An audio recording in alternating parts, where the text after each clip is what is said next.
Bonsoir les enfants, j'espère que vous allez bien et que vous êtes déjà installés dans votre petit lit douillet, bien au chaud, sous la couette. Ce soir, je vais vous raconter l'histoire d'une drôle de petite bête que vous allez certainement rencontrer cet été. Il s'agit d'Huguette, la guêpe.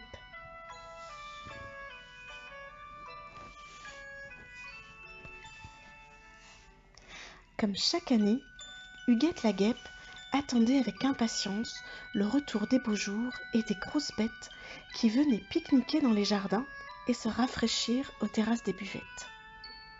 Alors, il fallait la voir tournoyer au-dessus des tables, piquer droit dans les assiettes pour se goinfrer de glace chantilly et de choux à la crème entre deux rasades de limonade.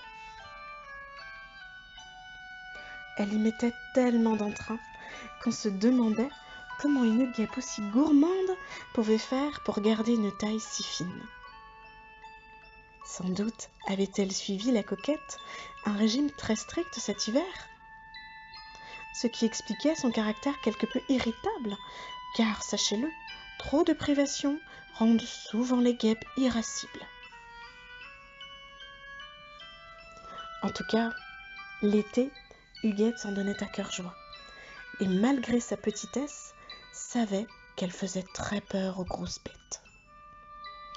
Il suffit que je me pose sur un nez, et presque aussitôt c'est la panique. Ils font des gestes désespérés avant même que je les pique. Écoutez-les crier, regardez-les se tortiller, vraiment, il n'y a rien de plus comique. Seulement, la vie d'Huguette n'était pas sans danger. Plus d'une fois, elle faillit finir écrabouillée sous un magazine ou noyée dans un verre de sirop. Mais ce jour-là, ça se passait au fond d'une bouteille d'orangeade.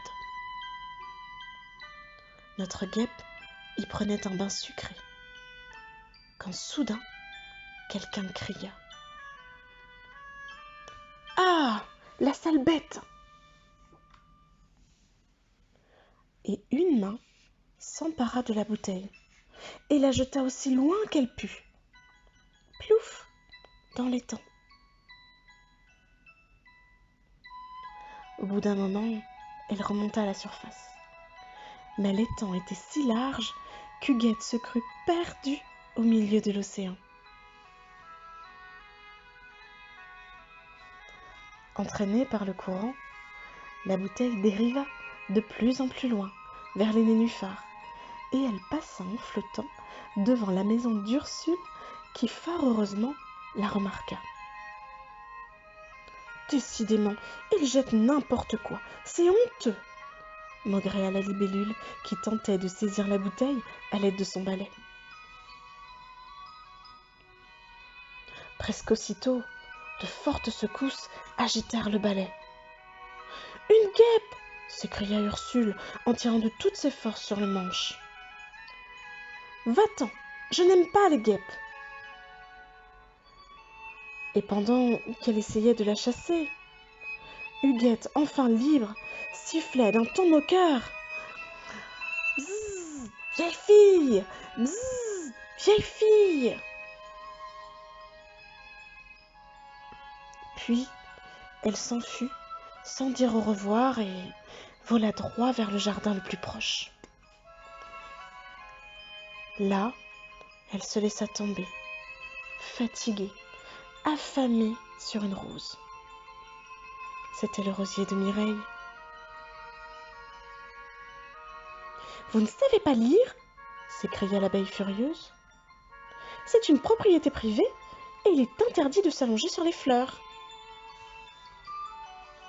« Oh, ça va, ça va.